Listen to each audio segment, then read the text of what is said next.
tudo certo, tudo pago, bonitinho. Ó.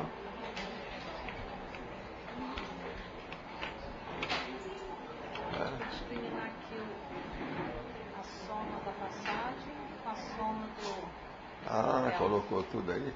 Como é que você juntou isso? Isso é você que fez? Não, só da fonte. Ah, é tudo feito num lugar só. A gente precisa disso para alguma coisa? Não, mas controle seu desse valor. Ah, tá. Ok. Mas ele Eu tenho que te pagar 2 pratas? Mesmo? não. Não? Tá tudo pago. Obrigado. Valeu. Quando Você é fora de série. Olha, já arrumaram lá o estúdio. O meu escritório está um estúdio. O Guilherme que vai fazer a filmagem. Deixa eu te falar. Quando me ligou ele cedo, Ah, aí ele está assim, bem apreensivo, né? Tentando arrumar Ah, é? a gente trazer para cá. tá certo. Ele é vivo. E, Wanda é inteligente. Tem que ter cuidado com ele. e aí eu Agora, ele é muito carioca. Você vai ver. Esse é carioca. Esse aí precisa você ter cuidado com ele. Carioca da gente. mas ele está assim, se vê que ele está se apreensivo, sabe? Ah, não, faz muitos anos que eu não vê nenhum de nós. Faz muito tempo. Como ele está achando que é tipo pré-cemitério, né? Que um de vocês morrer, acho que é por isso, acho que ele está preocupado com isso. É meio que fosse assim. Ele vai chegar e falar assim, olha aqui, ó. O problema é você que vai morrer. Não sou eu. Eu vou dizer para ele, ó, te vira, porque ninguém aqui está falando em dessoma. Se é você, o problema é seu. Eu já estou por conta. Inclusive, eu vou lá recepcionar ele também. Tá. O Arthur, então, vai estar aqui às 6 horas, né? A previsão da chegada é 7h10 no voo dele. Tá. Mas é bom a gente ir mais cedo. E o Elvésio está chegando é 1h30. Eu te falei 10 horas, mas 10 é a saída dele. Que dia que eles vêm? Sexta-feira, 1h30. Sexta, depois de amanhã. Vai chegar na hora da temporada.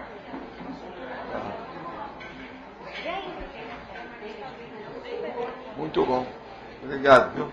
Valeu.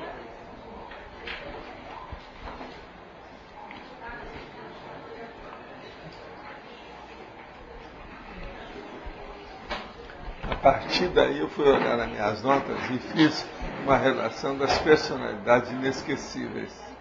Eu fiz 30 aqui. Não é só daí, mas das minhas coisas. Eu tive pensando, porque eu fui ler isso, começou a vir na minha cabeça tudo. Então isso aqui eu vou dar para a Nara. Essa biblioteca que fala aqui, era dela ou era sua? Não, essa não é minha nem dela, essa é do Centro Espírita. E aí eles estão falando que é a única que existe no Brasil nesses moldes. O nome dela, né? Eles colocaram que ela é uma das secretárias do Chico, né? Dentro do trabalho de epistológrafo. Ela é epistológrafo. Ela fazia as cartas de respostas para ajudar o povo. Aí está falando dela. Tem aqui, ó. Tem um capítulo só dela. Opala. Olha aí, Opala. Agora, os desenhos são horríveis. Não são nem caricatura, nem clássico. São simplesmente infantis. Agora, comigo ainda foi bem que eles não colocaram desenho, colocaram a cara. Você não distingue a pessoa.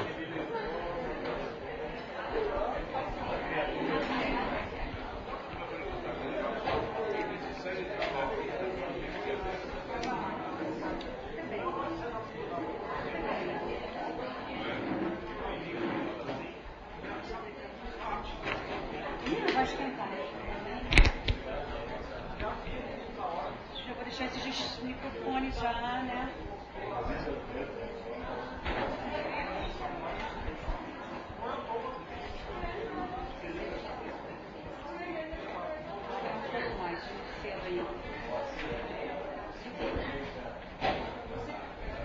Minha mãe. É? O que é? Ah, é? Não, eu quero ver a minha irmã, já falei com a Graça, qualquer coisa para ela fazer a produção da minha irmã, e nós vamos filmá-la lá. Não, mas o brilho mesmo é de inteligência. É a única inteligência que eu tenho é essa.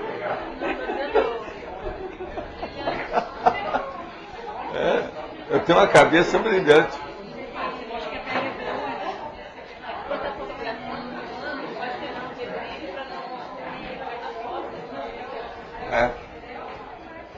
Comigo eu entro em tudo.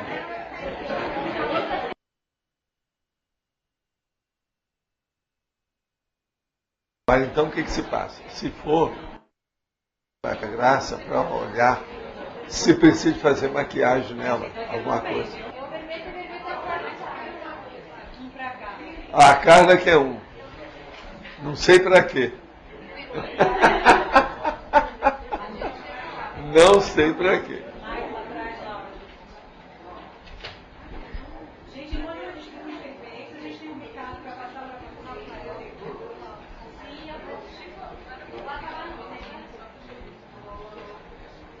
Chico, alô?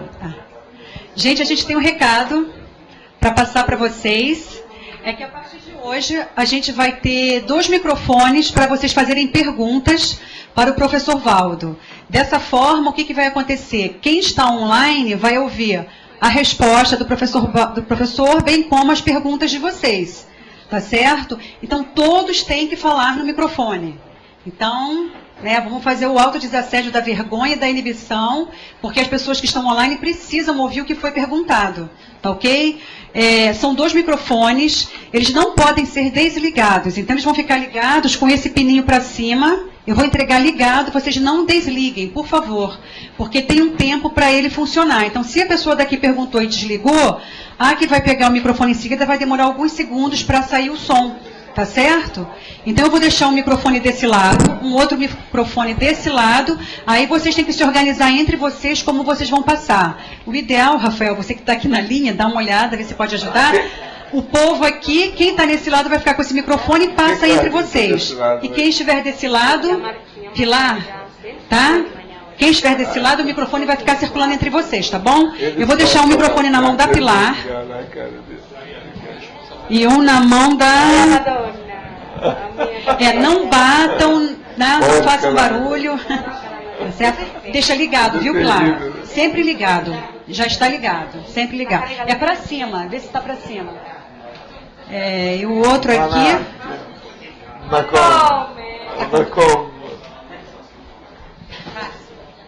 É duro. Não, agora não.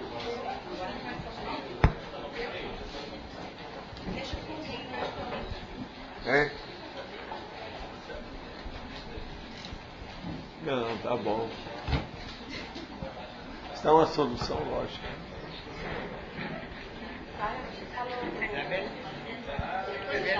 Now I have to take thank you and silence. I don't want to speak now. Só mais um minutinho da atenção.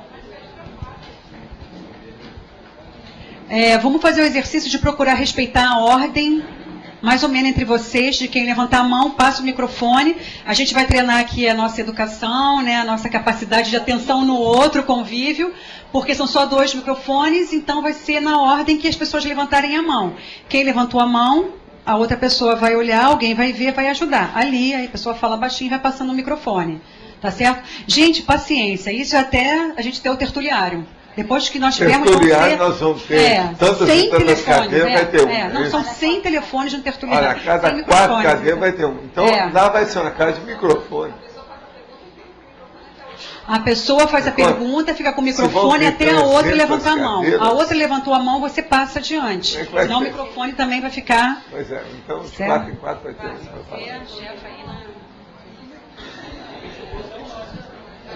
A gente vai vir na prática, a gente vai fazer o mesmo. Vamos ver como é que isso vai funcionar e que não, vai melhor. vocês estão começando a se preparar para o tertuliário. Tá?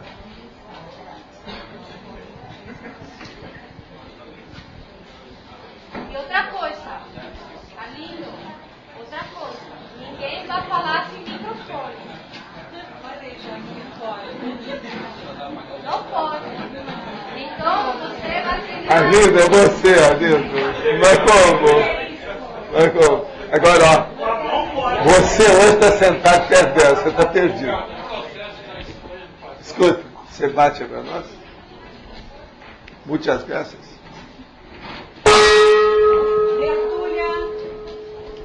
Gente, hoje é a solução lógica. Isso é da autodecidologia. É um processo de decisão de vocês. É o ato de algum problema ou dificuldade, idealmente, de modo racional e praticamente as manifestações autopensêmicas por parte da consciência lúcida no momento evolutivo. O problema. A solução lógica, em geral, chega até você com facilidade ou com dificuldade. Quais as razões? De modo que aí nós temos o processo das soluções. Nós estamos tentando exaltar o processo da racionalidade e da lógica. Eu vivo falando isso aqui todo dia. Quase todo dia eu falo em lógica e racionalidade aqui. Porque é o único jeito de nós seguirmos o princípio da descrença. Agora, falando em lógica e racionalidade, é bom a gente ver a lógica e as irracionalidades que existem no mundo. Então eu queria dizer para vocês o seguinte. Isso aqui é o jornal, hoje é quarta-feira, 3 de fevereiro. Então eu vou mostrar para vocês o negócio da sexomática. Angela Bismarck declara que irá casar virgem. A modelo Angela Bismarck declarou numa entrevista para o jornal O Dia que irá submeter a sua 43ª intervenção cirúrgica. Angela está de casamento marcado para o dia 16 de maio com Wagner Moraes. Ele diz que fará uma cirurgia de reconstituição do ímen. Escuta, ele é cirurgião plástico. Quero dar este presente ao meu marido, disse a modelo para a publicação. Isso é propaganda para o cirurgião plástico. É uma vergonha uma coisa dessa. Esse cara é mau caráter. Está na cara. O ex-marido dela também era cirurgião plástico. Pois é, mas olha, ela faz sempre ela não fala. 43ª, quantos ímens ela já teve até o momento? São os ímens artificiais. Cada namorada arranjava um ímen, é isso? Agora, o futuro marido afirma que a cirurgia é rápida e segura. Dura só 1 hora. É um fetiche meu. Fazemos sexo todos os dias. Vou ter de aguentar e ficar 1 mês sem, contou Wagner. A cirurgia está prevista para o dia 17 de abril, 1 mês antes do casamento. Veja, propaganda total.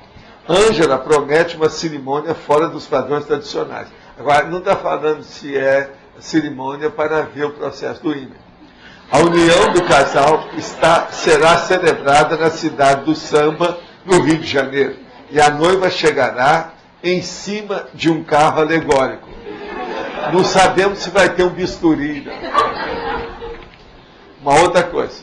Aí é o caso de perguntar para ela se ela vai ser redeflorada a bisturi também. Vocês estão entendendo o que eu estou falando? Isso é uma vergonha que eu acho em matéria de propaganda. Está entendendo? Acho terrível. Sim. Professor, escuta, você me passa depois o livro, né, que eu quero dar um toque nele aí, tá certo? Posso falar? Pode. Nesse caso também, uma coisa bem aberrante, né, dessa mulher, é que ela, para desfilar no carnaval, né, ela ia desfilar de gueixa, né, e ela fez uma pré-cirurgia, um fio puxando, para aparentar que tinha o olho puxado. Então, assim, bem pequeno, intervalo pequeno. Aí terminava, o cara, esse Wagner, tiraria o fio, entendeu? Certo. Então, uma coisa bem aberrante. Sim, agora esse lá de baixo talvez seja também para alguma exposição que ele não sabe bem o que é. Tem de tudo. Agora, ó, isso tudo aí eu já enfrentei esse assunto muito de ímen artificial, o ímen cirúrgico. Tinha gente, tudo quanto é jeito atrás da gente para fazer essas coisas. E às vezes é besteira grande. E outra coisa, é muita mulher que já tapiou muito homem a partir da cirurgia plástica. Eu sei por causa da minha freguesia lá. Minha clientela era enorme, no Rio de Janeiro, com essas coisas. E eu evitava isso tudo. Agora, ó, eu quero dizer para vocês que saiu mais um livro sobre a minha terra. A minha irmã trouxe isso, que o autor acabou de lançar o livro. Esse é o terceiro livro sobre Monte Carmelo. Aí esse aqui é sobre a história do Espiritismo, porque eu levei o Chico várias viagens. Sempre na época do Natal, eu ia visitar minha mãe com ele. Então aquilo fez um movimento e a gente, tudo quanto é cidade, para Monte Carmelo. Isso ficou, então, eles fizeram a história do negócio. E aqui, ó, tem dezenas de pessoas se manifestando. Inclusive fala do seu Manuelzinho. O Manuelzinho morreu em 2006 agora, com 92 anos, está falando ele aqui. Entende? Aqui tem a biografia, uma boa parte do povão todo de lá, dessa época. Ó, Manuel Ferreira de Almeida. Foi presidente do Centro Espírita Luz e Caridade por mais de 50 anos. Ele desencarnou no dia 3 de janeiro de 2006, aos 92 anos de idade, que é a mesma idade que o Chico morreu, né? Agora, é esse centro que tem o culto de assistência Aristina Rocha, que é o nome da minha mãe, que faz assistência. Aqui fala da minha mãe, fala do povo todo. É o que tem o maior número de pessoas da minha infância. Eu fiz um levantamento e depois eu li o livro e fui dormir.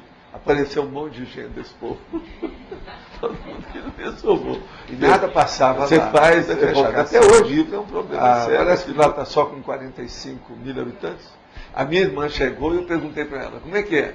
Fizeram mais algum outro edifício? Ela falou, não, só tem o Dentão, que é um edifício só, então eu chamo ele de Dentão, porque na paisagem só tem aquilo. Agora, isso é que eu estou mostrando para vocês, que hoje nós vamos fazer aí a história do Espiritismo em Monte Carmelo. Se quer dar uma olhada dela, olha aí. Mas tudo são as soluções lógicas da vida, né? A coisa que nós estamos pensando. Então, é a vida. Tudo que você faz fica registrado. Então, Professor Valdo, sim. Então aproveitando essa colocação, quer dizer que foi feito, através desse preparo, antes da ressoma, foi feita uma espécie de forma extrafísica? Não, já havia, né? Já havia. Já havia. Já havia por causa dos processos da minha mãe, né? A minha mãe foi um ponto de segurança. Estão falando da minha mãe aí agora com mais detalhes sobre ela. Falou assim, ó, ela era uma pessoa que aonde vinha, todo mundo ficava alegre. Ela era muito alegre, extrovertida, falava as coisas, mas muito ponderada. Procurava pôr todo mundo para cima. Quer dizer, ela foi um ponto de soluções lógicas. Foi ela. E outra coisa. O meu pai saiu de casa porque o meu avô mandou ele passear porque as louras não deixavam o homem em paz. O problema era esse. A situação foi esse, coitado. Ele era perseguido por essas mulheres. Aquilo era um garimpo igual de Serra Pelada. Aí eles explicam tudo, o cargo da bagagem, o lugar que foi, os nomes que haviam. Monte Carmelo era um lugar muito grande, cheio de distritos. Hoje em dia tem uma série de cidades lá que tudo derivou de Monte Carmelo. Então, a sua manifestação lá já era uma profilaxia do que iria ser... Não era bem, não. Era um negócio para mim, para me ajudar. Então, uma profilaxia... A profilaxia mais para mim. Isso. Era um processo egóico. Pelo seguinte, seria o melhor eu ressomar com eles. Devido ao processo dos meus irmãos, devido ao problema do meu pai, devido ao caso do meu avô, eu sei. E outras pessoas da família lá que tiveram problema. Então, veja, a coisa já era para ter. A minha irmã, essa que está aí, nasceu. Agora, 12 anos depois, é que o meu pai se juntou com a minha mãe de novo. Parece que a minha mãe estava até grávida dela, na hora que ele foi embora. Entende? Sim. Agora, com isso, eu tinha que juntar os dois para o negócio dar certo. Na verdade, então, eu ressomei, pelo menos deve ter sido uns 10 anos atrasado. Você está entendendo? Sempre esperando uma outra geração. Hoje eu devia estar com 85 anos. A minha irmã está com 87, eu devia estar mais ou menos com 85. Esse aqui era o plano. Entendeu? Sim, entendi. Mas agora, a gente foi reconquistando a situação. Porque, outra coisa, vocês não ficam pensando que isso é muita exceção, não. Muitos de vocês passaram pela mesma coisa. É muito difícil marcar um processo de uma ressoma e aquilo ser cumprido assim, com o calendário certinho, na hora certa. Porque depende de muitas coisas. Por exemplo, uma mãe dá um problema de saúde, como é que fica? Você está entendendo? Entendo. Agora, o que é interessante nisso é você pensar, 12 anos, eu criei essa forma mesmo. Está entendendo? De tanto todo mundo que morou naquele período, os que dessomaram. Eu estava lá, acertar. Uma outra coisa. Boa temporada, o meu avô lá com esse povo, eles principal hotel de lá. Deles, na principal praça. O grupo. Mas veja, o problema de esperar as gerações não estava na minha mão. De qualquer maneira eu ia esperar. Aí, no caso, se eu tivesse nascido, eu ia esperar mais 10 anos, seria mais uma geração. Eu acho que eu esperei pelo menos 2. Agora, isso tudo estava dentro do plano deles. Não é plano B, não. Eles estavam mexendo com o plano, o primeiro A, sabe, o alfa, não é o beta. Desde o início, eles sabiam tudo isso. Por isso que eu falo, a gente tem que estudar bem a sua vida, ver. Gente, isso é de uma responsabilidade enorme. Tudo isso às vezes está marcado. Se a pessoa deixa a oportunidade passar, fica tudo para trás. Agora, como que isso se encaixa no fato de você ter substituído aquele outro? Você substituiu. Não, isso aí não teve nada. A hora que eu peguei a bandeira, eu já estava preparado, eles já sabiam tudo. Valdo. Eu conheço toda a tropa. Então você foi designado pelos amparadores para fazer a união dos dois, para você poder, é isso? Não, eles iam fazer isso, não fui eu que fui designado. Eu estava lá só para mexer com a energia e ver o ambiente, que eu queria saber. Olha, eu escrevi sobre isso sem falar nada, através de uma outra consciência. Vocês olham no Projeções da Consciência, o que eu falo do Tancredo. Aquilo é igualzinho a minha história. Só que ele veio para mexer com informática. Lembra do Tancredo, do meu livro, Projeções da Consciência? Eu sei daquilo, porque quando eu encontrei com ele, eu falei assim, ó, você está fazendo o que eu fiz. Agora, ó, o Tancredo é gente que eu conheci antes de ressomar também.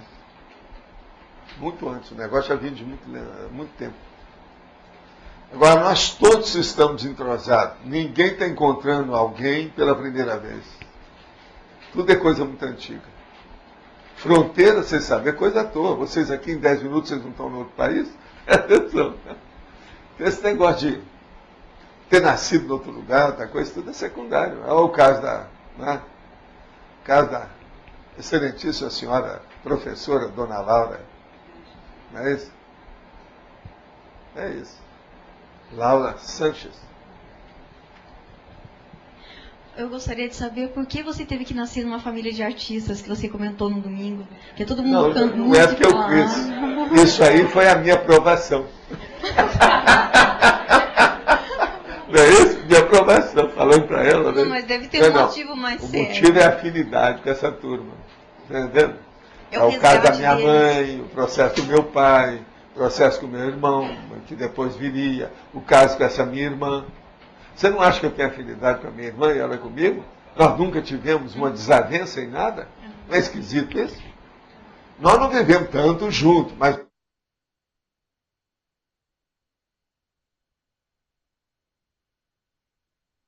as soluções lógicas vão ficar mais frequentes. Ela me ajudou, mais comuns. Elas vão acontecer mais. Né? E a solução lógica é que evita o aborrecimento, o arrependimento, o remorso, o problema da pessoa voltar atrás, o problema dela se retratar, o problema de ter que perdoar as coisas porque errou. Então, colocar lógica nas coisas é muito sério. É a base de tudo. E outra coisa, a nossa diferença com os bichos é que nós somos mais lógicos, só isso. Às vezes. Às vezes.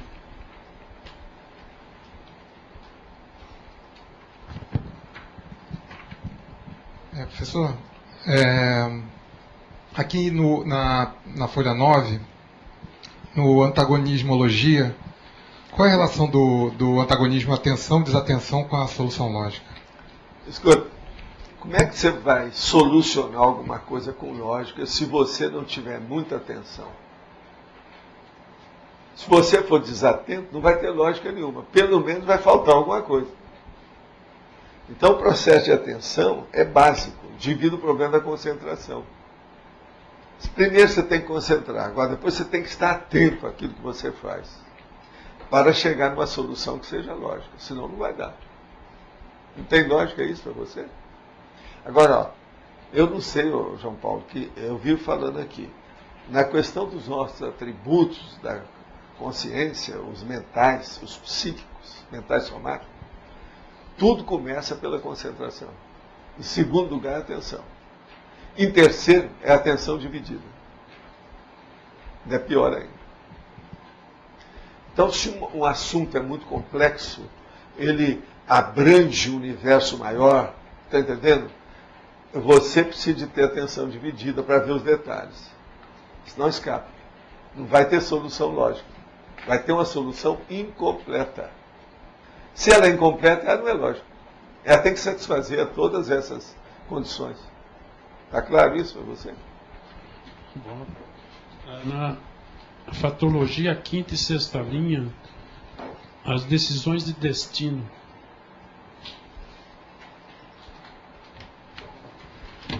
A solucionática e as decisões de destino. O problema todo é o seguinte, são aquelas decisões que nós temos que são mais sérias. Por exemplo, uma solução de destino de vocês. Vocês mudaram o destino de vocês na hora que vocês vieram para Foz. Essa é uma solução de destino. Agora é o caso de perguntar. Por exemplo, tem aqui o nosso excelentíssimo senhor professor catedrático, Márcio, do Recife. Ele já veio aqui várias vezes. Falava que ia ficar aqui, nunca ficou. Você está vendo, a solução de destino para ele é uma dificuldade. Mas ele vem, vai ao laboratório. Eu acho que ele já é freguês de algum amparador de laboratório aí. Que ele vem, ele vai direto para lá, e você está vendo, ó, todo branquinho, arrumadinho, certinho, limpinho, corta o cabelo, a barba. Então, veja, tem alguma coisa nisso. É uma solução de destino, né? Agora, veja, quando eu falo solução, eu não estou dizendo para a pessoa ter um soluço grande, não. É para ela arranjar, ela resultar o negócio, resolver o problema.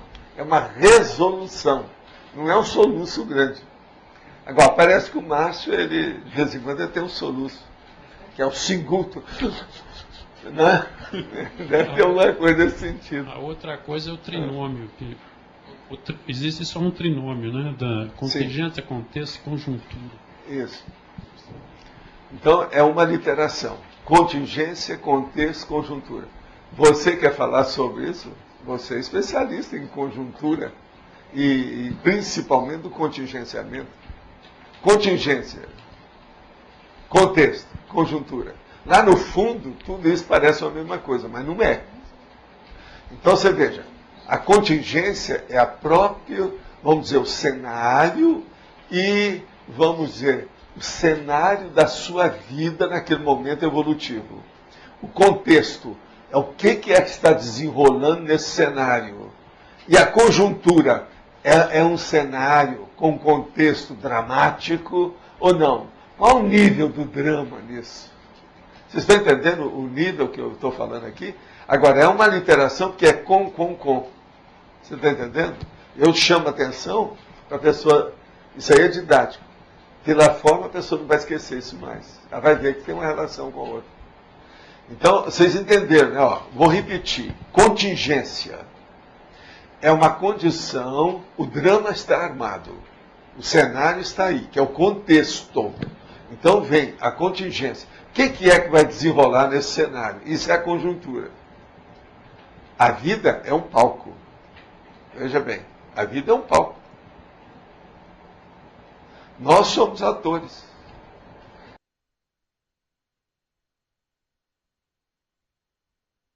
Do ponto de vista prático, Adriana.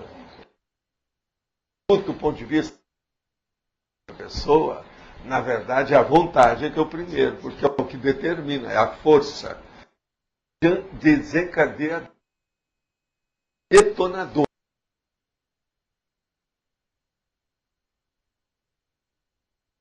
Uma observação factual. Ela é pluri. Você está entendendo? Multi. Então ela é multivariada. Então, por exemplo, eu chego e falo assim, Adriana, você vai examinar esse cenário que está aqui. O cenário vai até no horizonte. Não vai ser fácil. De uma hora para outra você não vai entender que cenário que é esse. A primeira vez que eu te levo lá para você ver, como é que faz? Agora não. Eu chego para você e falo assim, Adriana, está aqui esse tijolinho. Está aqui. Isso é muito pontual, muito mais fácil de ver. Muito mais fácil que no cenário. Os objetos, os detalhes todos lá são esses. Com isso, ó, vocês aí que podem estar me vendo, eu estou fazendo propaganda aqui do tertuliário. Eu queria voltar para o trinômio, contingência, contexto e conjunto. E conjuntura. Que é o seguinte, é a solução lógica. Como é que você mantém uma solução lógica dentro desse drama aí? A solução lógica, primeira coisa, tem que ter a concentração, tem que ter a atenção, e aí você vai ver sem se perturbar dentro do cenário que está se desenvolvendo. Não tem outro jeito. Agora, ó, observa lá nos binômios. Esquece o trinômio. Olha o binômio. Tem um binômio que está lá. Autocoerência lógica. É esse. Então, veja. Como é que uma pessoa, ó Rosa, vai ter coerência se ela não tiver uma atenção muito séria? Ela tem que ter atenção. Só se ela estiver muito habituada com aquele cenário. Mas vamos supor que o cenário seja novo. Vamos supor que o cenário seja complicado, complexo, entrecortado. Olha só a palavra que eu vou usar. Entrecortado de intempéries e acidentes, do ponto de vista da geopolítica. Na geopolítica, você pode ter aqui, tem rio, tem um desfiladeiro, tem uma montanha, não é? Tem um lugar numa mata, tem uma mata ciliar aqui, e tem um pedregal enorme desse lado. Olha só, isso é a geopolítica do cenário que eu estou mostrando. Agora, eu chego para você e falo assim, onde é que nós vamos fazer a construção? Primeiro, tem que saber que construção é essa, né? De que modo que é? O terreno é todo aquele. Você está de posse do terreno. Aonde que vai ser? Você sabe que quando vai fazer uma coisa dessa, na geopolítica, a primeira coisa que você tem que saber é o seguinte. Você quer uma coisa mais alta ou mais baixa? Você quer que tenha uma visão maior ou uma visão menor? Outra coisa, perto da água ou longe da água? Tudo são processos que eu estou só falando aqui de modo geral como é que é o processo da geopolítica para estabelecer uma planta baixa de situação de alguma construção civil, entende? Normal, comum. Alvenaria, uma coisa. Até um muro, aí no caso, é sério. Mas você entendeu aí o entrosamento?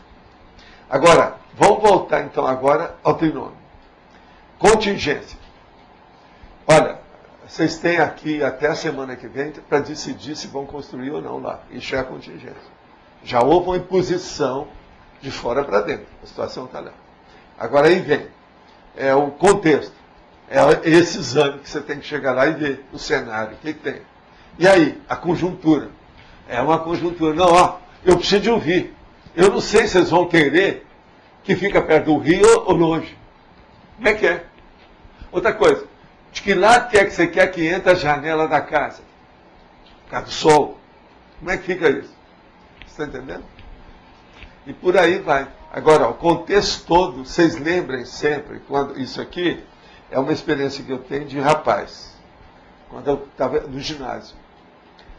Quando você tiver que fazer um exame assim, de um processo qualquer, põe um cenário dentro do assunto, que às vezes fica mais fácil para analisar. Faz o cenário do jeito desse que eu estou falando. Você vai decidir ali. É o puzzle. Entende? Sabe aquele puzzle de montagem de pedacinho? É justamente isso. Na hora que você está montando um cenário, o processo é esse. Agora, lá no fundo, É uma geopolítica do empreendedorismo. Esse aí que eu estou falando, tá certo? O que você falou? Na simulação. Olha o microfone, olha o microfone. Perguntei se vai É a criar uma simulação. situação, vai simular como Você vai seria o que simular. vai acontecer, né? Hoje em dia eles simulam tudo, vocês sabem. O Google, por exemplo, não tem as plantas da Terra inteira lá? O CAEC é todo bacana no Google. Aparece tudo, está tudo lá. Há muito tempo que eu já vi isso. E eles têm aperfeiçoado aquilo, está entrando mais detalhes no negócio, a gente está podendo ver. Parece que se você tem um bom computador, né, para mostrar, se ele entra bem nos detalhes, vale a pena. Professor, na página 10, em exemplologia.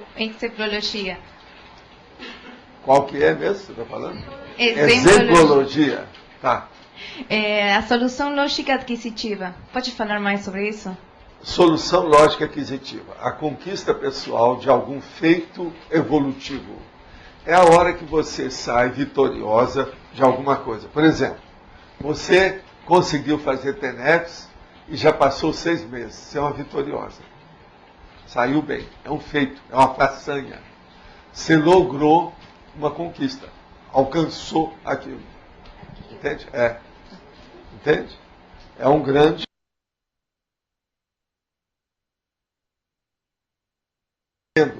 os interesses do grupo. Mas antes também tem que distribuir? Não, mas essa aí agora você virou profissional. O FIEX você está trabalhando, ó. O FIEX dá trabalho. Eu quero dizer para vocês, um dia desse teve uma pessoa que chegou para mim e estava reclamando que estava com muito serviço. Eu falei assim, você ainda não tem o FIEX? Espera. Você vai chegar lá. Do jeito que está aí, você está no caminho. Então espera. Agora eu virei para ela e falei assim, olha, eu sou veterano, estou recebendo a caloura. É uma mulher que chegou para falar comigo. Calma. Você vai ver o que é trabalho. Daqui uns dias, trabalho com T maiúsculo. Entende? A OFIEX é braba. Vocês não estão vendo? Eu fui ler o livro, chega de noite eu encontrei com aquele monte de gente. Fiz a evocação sem querer, o negócio vieram tudo em cima de mim. Entende? Agora o pior é isso. Antes eu estava aí estudando umas coisas e fui dormir com aquilo. Aí aparece um cara e me dá um nome. E eu guardei bem o nome, assisti tudo isso, mas eu queria saber de outras coisas porque eu ignoro o que se passa. Aí eu pedi para a Adriana, vai na internet e vê se tem esse nome. Ela achou que tem mais ou menos umas 8 pessoas com esse nome inteiro, né?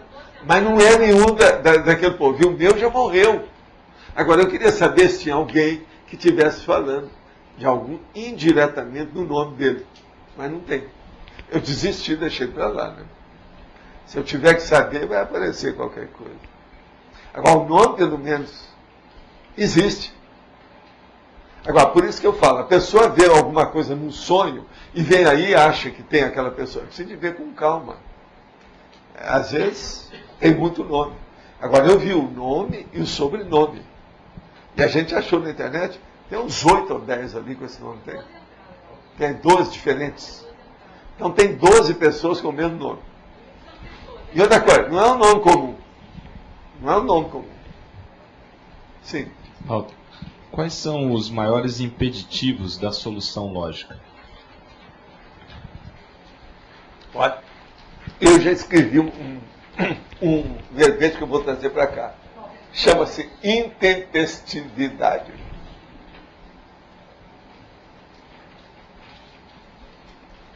Precisa explicar o que é isso?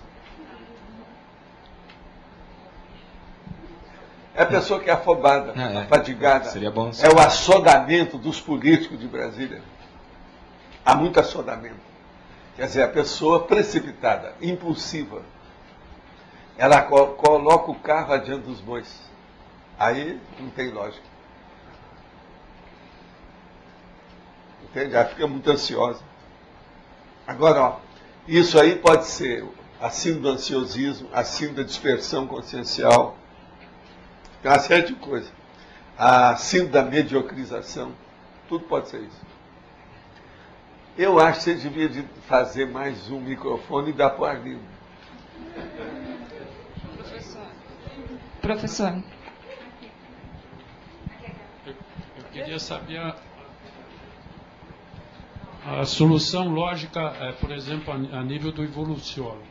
Ele vai fazer um encaminhamento, uma orientação para uma pessoa. Como é que ele encaminha isso em termos de banco de dados? Ele já acessa tudo aquilo, já toma... Não, ele já tem um banco de dados. Mas raramente ele vai encontrar uma pessoa do grupo evolutivo dele que ele vai manusear os arquivos a primeira vez, ele já sabe tudo.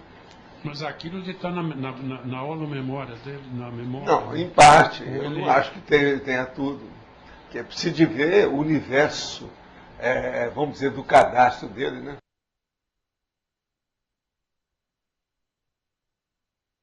Para ele, de dizer a técnica que ele usa, né?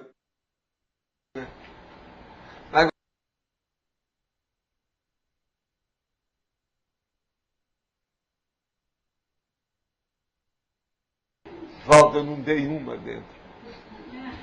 Todas as suas respostas ultrapassaram as minhas. Então, eu fico com o transmentor a mesma coisa. Eu sou o Samuel. Todas as respostas dele ultrapassam as minhas. Então, isso é uma droga, né? Mas a gente tem que saber, né? O Samuel se comportou com muita elegância, com muita educação. Eu também tenho que ter. Deitar elegância aí na história, né? Aumentando o nível evolutivo, vai aumentando as variáveis, vão crescendo. Bom, ele mexe com N variáveis.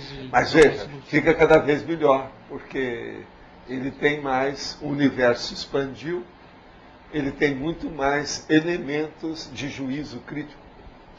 No caso é o juízo heterocrítico. Tem muito mais. Tudo já aconteceu. Tudo ele já viu, tudo já teve precedente. Ele tem exemplo para tudo aquilo. Ele tem gancho para cada situação dessa. Entende? Muda tudo. Na verdade, e às vezes nós estamos pensando aqui que a nossa vida está muito complicada, que tem isso, tem aquilo. Então eu falo, espera.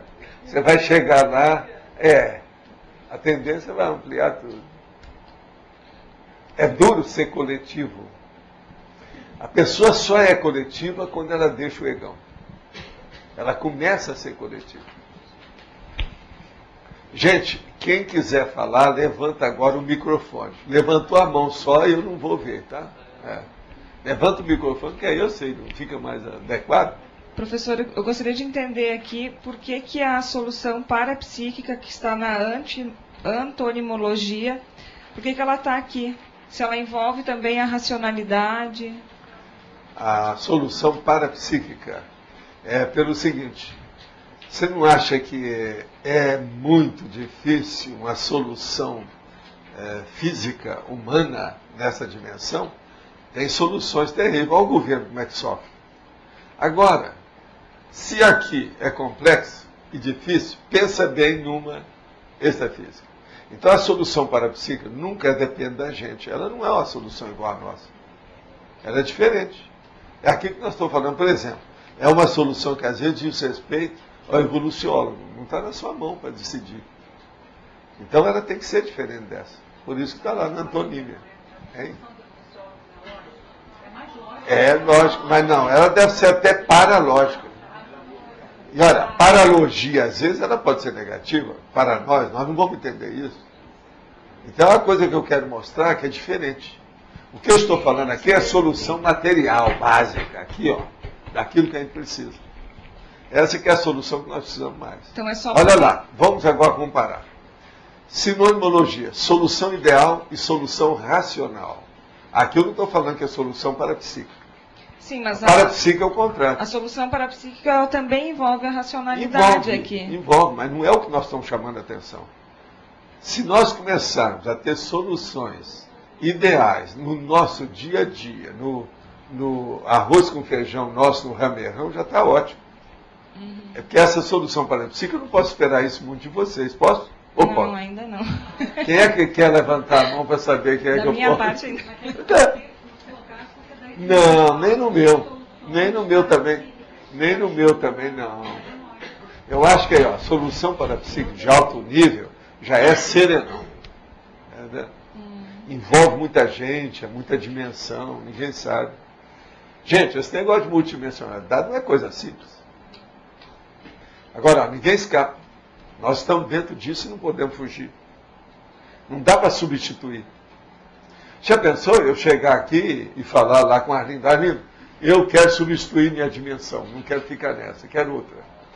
Isso aí não é fácil. Sr. Valdo, voltando no transmentor, o senhor comentou que ele já tem precedentes para tudo. Eu queria saber se isso tem mais a ver com a prosêmica ou com a cronêmica. E qual a intensidade de cada um nessa vivência dele? Não, eu acho que isso aí você está falando duas variáveis, que é o tempo e o espaço. Eu acho que isso é secundário. Mas, por exemplo... A coisa mais séria é o saldo da ficha. Você esqueceu dessa, a terceira. Você falou de tempo e espaço, cronêmica e prosêmica. Mas você esqueceu do saldo. O saldo seria o up-to-date, que é aquilo, é a realidade da pessoa naquele momento, não é, Tânia? Entende? Aquilo na hora. Esse é que é o negócio sério. Você vale o seu saldo de hoje, desse minuto. Ó, meu dedo do seu nariz. É esse que manda. Então é isso que o senhor falou uma vez, que a evolução dependeria de intensidade e ritmo. É isso que determina a ficha. Outra coisa, esse ritmo é que vai dar a frequência da sua realização, pouco a pouco. Mas para isso você tem que ver a estrutura anterior, o embasamento dessa história. O que é que estrutura isso tudo? Entendeu? Aí é que entra a cronêmica, prosêmica, todas essas variáveis. Agora o viés vem pela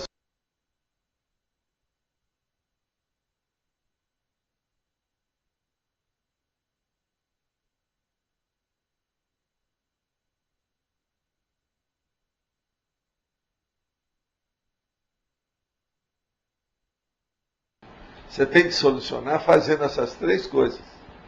Então, veja, esse já é um drama em 3 atos.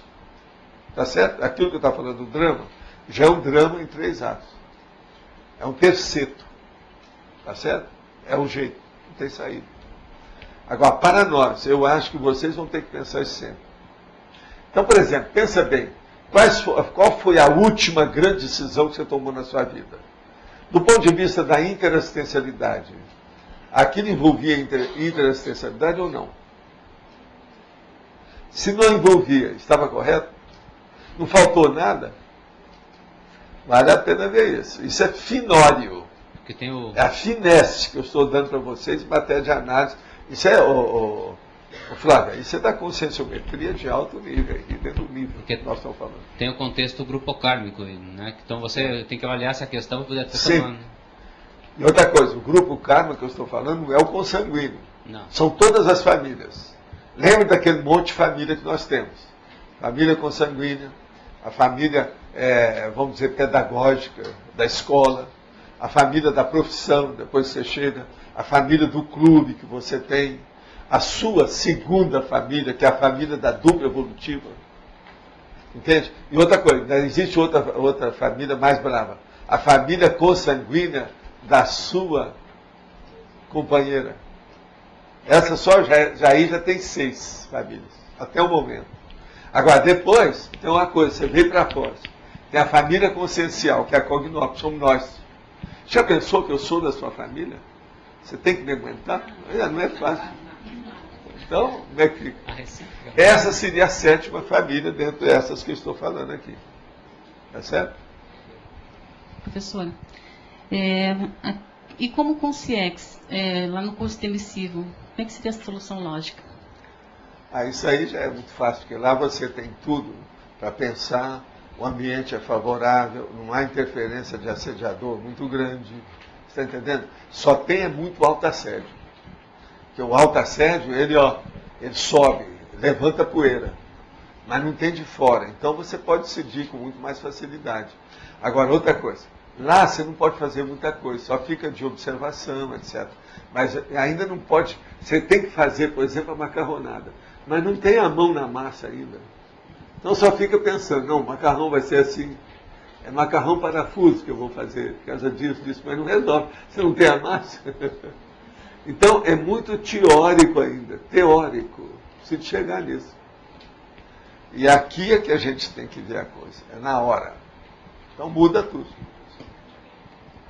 Sovaldo, Pode falar. na fatologia, final da terceira linha, o senhor menciona a lógica plena teática e, em seguida, no início da quarta linha, a lógica universal do atacadismo consciencial.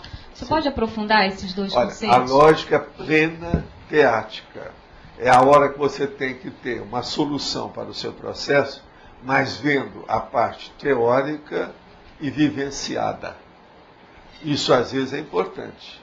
Uma coisa é você resolver uma coisa teórica, que aquilo que eu estou falando, você não pôs a mão na massa. Outra coisa não, você tem que vivenciar isso de imediato, não pode deixar para amanhã. Agora, a lógica universal do atacadismo consciencial. É essa que eu estou falando, do problema da grupo carnalidade. Qual a família que você vai... Aqui, ó. Qual a família que está envolvida nessa decisão, desse contexto que você tem que ter lógica na solução? Qual a família? Uma coisa, olha, para aqueles que têm dificuldade, seria bom relacionar as suas famílias. Ela vai crescendo com o tempo. A nossa é a mais complexa. E, no entanto, é a melhor de todas. Você vai falar assim, mas melhor por quê? Você está puxando brasa para a sua sardinha. Não estou. Ô, Roberto, você está entendendo? A família consciencial é a mais séria, mas não é isso, ela é mais abrangente, ela que diz respeito às coisas da Apex, que deu o lote, ele ainda está aí ainda? Pois é. Você está entendendo isso? Então, por exemplo, nós for mexer, você roda todas as outras famílias, é para conduzir você à família consciencial. Não tem jeito. Agora, ó, arranja aí, pode, Márcio, você tá sabendo o que é que eu estou falando. Arranja, retruquem esse ponto de vista. Como é que é, o imperador? Fala aí, o que você acha? Empatia. É que essa família tem a empatia evolutiva, né, do processo da... Não, as raízes não é só isso, Roberto. Vamos só pensar uma coisa. A família, quando ela é consciencial, ela é mais abrangente e ela é mais profunda. Por quê? A raiz multissecular, ou se você quiser, multimilenar, ela está mexendo com o saldo da sua ficha. Você tem que ter saldo a partir dessa turma, não é outra. Por exemplo, o saldo da ficha não vai dizer só as baratas ou lesmas que você já teve contato na sua vida. É gente. Agora, essa gente tem que ser aquela do momento evolutivo, aquela do up-to-date, da agora. Está entendendo a situação? Não tem lógica isso? Então, por isso que eu falo. Agora, veja, às vezes eu não posso falar isso com uma pessoa, por exemplo, que às vezes está em dúvida, se vai ficar na terra dela, se vem para cá, como é que é. Eu não dou palpite nisso. Eu nunca peço uma pessoa dessa para vir para cá. Eu já pedi uma ou outra pessoa para vir, mas são coisas de próprio trabalho, igual o Moacir. Moacir eu não pedi. Eu disse, Moacir, você vem aqui porque senão eu te dou uma surra. Isso é outra coisa, é gente de casa. Eu estou conhecendo, sei o que é, como é que é. Professor, aqui na página 9, Fatologia, na quarta linha, sim, o desafio da renovação existencial está relacionado com a coragem de evoluir de forma prática? De forma racional? Não é só isso, não. É o desafio de você enfrentar, em primeiro lugar, suas emoções. Como é que elas são?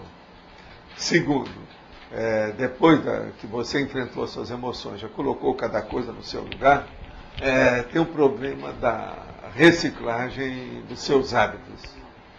Esses hábitos, então, para você reciclar, você tem que entrar em rotinas que sejam utilitaristas, aplicáveis, práticas. Entende? Ela tem que ser úteis, como eu falo. E por aí vai. Aí você tem uma série de decorrências. Aí vem uma série de filhotes, de efeitos derivados daí. Né? Tem que ver. Agora, você veja, o desafio da renovação existencial. A partir de agora, hoje nunca mais vai ser igual ontem. O amanhã nosso vai ser diferente.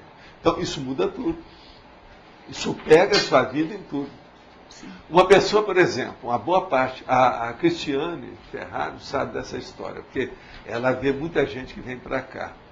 Então a pessoa vem para cá e acha que vai para o paraíso e acabou, não precisa fazer mais nada. Quem vem para cá é o contrário. Tem gente que só começou a trabalhar nessa vida e depois chegou à Foz. Não tinha ninguém antes para apertá-la. Você está entendendo? É o ferrão na vaca, ferrão no boi. Vamos, entra manada, entra amarela. Vamos, entendeu? Agora aqui, a gente não faz isso. Eu não uso ferrão assim, mas nós estudamos. Na hora que você estuda, a pessoa começa a ferrentoar ela mesma, a meter ferro. Entende? Então, ela não quer ficar parada. E outra coisa, todo mundo como pensa no processo evolutivo aqui, muda toda a vida da pessoa. Você entendeu? Entendi. Então, isso, eu pergunto a você, é positivo ou é negativo? Positivo. É o ideal para a pessoa. Ideal. Você entendeu? Evolução. É aí que a gente fala que é o negócio da radicação vitalícia na cognópolis. Tem sua razão. Agora, outra coisa. Rico ri à toa, né? Alguns de vocês já estão com a vida sentada tudo aqui, vocês estão rindo à toa. Mas não é todo mundo que é assim. Uma coisa, você já notar que a Tânia hoje ri muito mais que quando ela veio para cá. Que a vida já sentou mais. Mas não é verdade? Não é verdade isso? Ô, Kátia, você que está sempre vendo a Tânia. É verdade. Ela era mais circunspecta, era mais preocupadinha. Não era? É.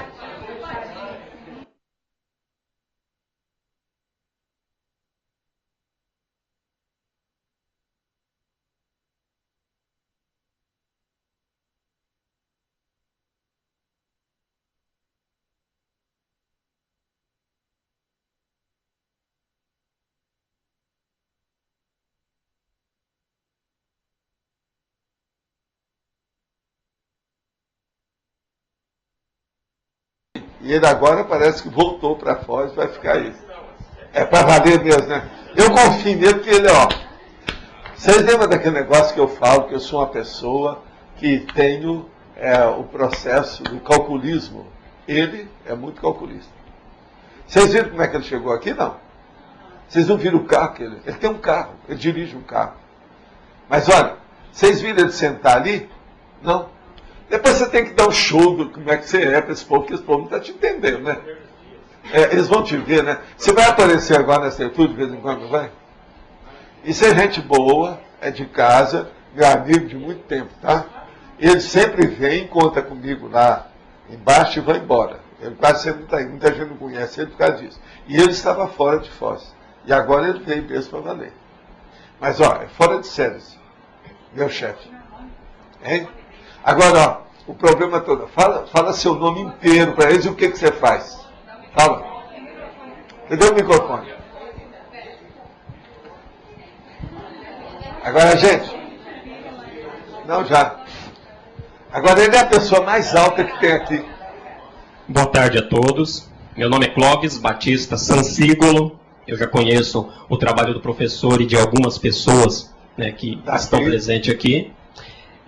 Com grande satisfação que estou hoje aqui. Obrigado a todos. O que você vai fazer agora? Que você tem um outro plano aí. Explica para a gente. Está sendo organizado já. Como é que é? Estou programando, né? E acredito que deva sair um bom livro. Eu não tenho um prazo ainda, mas tem que ser organizado. Nós vamos acertar as coisas porque ele é bom nisso. Está faltando. Agora, vocês não viram ele andar. Ele é o cara mais alto que tem aqui. Eu vivo brincando dele, porque ele é ótimo. Ele é uma pessoa que não tem nenhum processo de complexo, recalque, nada. Ele dá um exemplo pra gente. Isso é uma fera, isso aí. Só dois. Só dois. Não. Tira aí e fica. Anda um pedaço pra essa turma, viu? Depois. Dá um show aí pra você mostrar como é que é. Esse homem, gente, vocês ficam aí reclamando das coisas, esse homem faz esse esforço, todo não reclama nada, está sempre de bom humor, firme dentro do trabalho dele. Esse homem é uma fera, é um exemplo para vocês verem. No final, a hora que eu descer daqui, vocês vão ver. É só a hora que você descer, né? Não, a gente continua aproveitando a sua palestra e fica mais fácil. Agora, Deide, ele é baixinho da altura do seu assento. Ninguém vê quando ele aparece. Entendeu? O pessoal sente. O pessoal sente. Sente a sua energia. Sente. Teve uma pessoa no outro dia, quando eu estive aqui, ele parou e ficou olhando. Aí depois perguntou, mas quem que é esse cara? Foi. Não, ele sempre pergunta. Agora, outra coisa, eles ficam com nome toques com ele não tem isso, ele supera tudo, ele é fora de série. Vocês vão gostar de ver. Eu estou muito alegre de ver que você está aqui na tertúlia. Você vai enriquecer nossa tertúlia, isso é bacana, isso é um exemplo. Eu quero enriquecer a cultura. Agora, não, você vai enriquecer a nossa cultura. Esse fator. Devolve o microfone.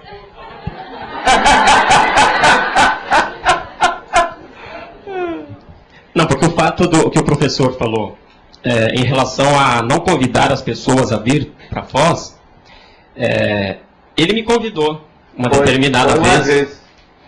E não, a gente do passado, você sabe, parente é pessoa fora, né? Exato. Então, a pessoa quando tem uma oportunidade de conhecer algo deste nível, no qual o desenvolvimento ele vai vir de uma maneira plena, né? A pessoa, quando busca, né, algo de bom, no qual ela vai estar no seu caminho, ela não deve desperdiçar essa oportunidade. Eu estou atrasado há alguns anos. Fala aí que você trabalhava com comunicação, né? Exato, eu sou radialista, né, desde 89. Ele é radialista. Agora, no rádio, ninguém vê a pessoa. Eu acho que eles pensam que ele tem 2 metros de altura. Não tem? Teve alguns fatos que aconteceram dessa maneira mesmo. Então, entende? Ali, eu comecei em Medianeira, né? Eu sou natural de Medianeira. Aí depois eu trabalhei um tempo aqui no Paraguai, né? É bom ser bem específico.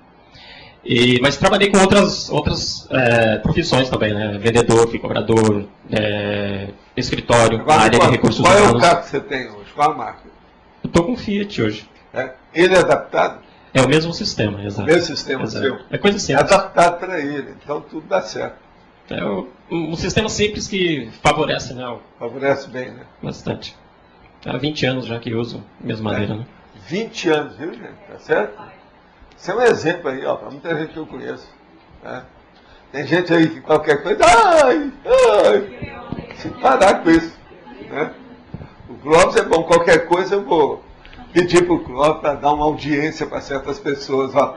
Dá um jeito nisso. Professor, pode falar. Queria saber qual foi a correlação que o senhor fez entre as fases da vida humana e a solução lógica, que está citado na fatologia. O caso todo é o seguinte, as fases da vida humana, elas são importantes, pelo seguinte, é o problema que nós estamos falando da cronêmica, no tempo. Como é que vai ser? Não adianta você ter uma solução lógica que você vai aplicar, que deve ser aplicado, por exemplo, daqui a 1 ano ou 2 anos, e você quer fazer isso hoje. Não resolve. Tem que fazer a solução lógica para o momento que você está. Entende? Então, a idade, as fases da vida humana, o processo todo, isso influi demais.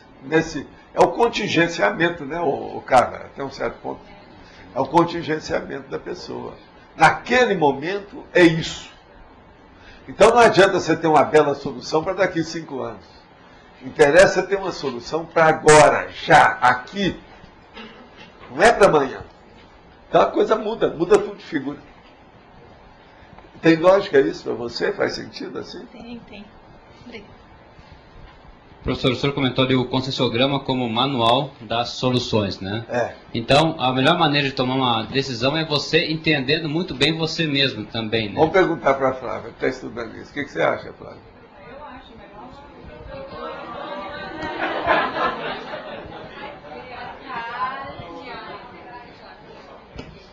Ah, bom, eu sou suspeita porque eu uso sempre, né? Então, toda vez que eu tenho que tomar uma decisão séria que envolva outras pessoas, eu sempre procuro ver onde eu estou sendo incoerente ou coerente com as minhas atitudes. O manual tem 100 folhas de avaliação lá do processo. Nessas 100 folhas, às vezes, você vai encontrar o tema, você está entendendo? O viés que você está procurando. Até para ajudar os outros. Às vezes você não sabe como ajudar, você pega um determinado tema, né, e vai naquele tema para poder estar pensando melhor. Ajuda, até um certo ponto. Não, é que voltar aquela... Estava falando sobre a nossa família, que é a família aqui consciencial. sobre a família consciencial. Voltando lá, que demorou para chegar. Agora você falou do saldo da ficha. É lógico, dá para entender que mexe no saldo. Mas você podia especificar melhor essa mexida no saldo?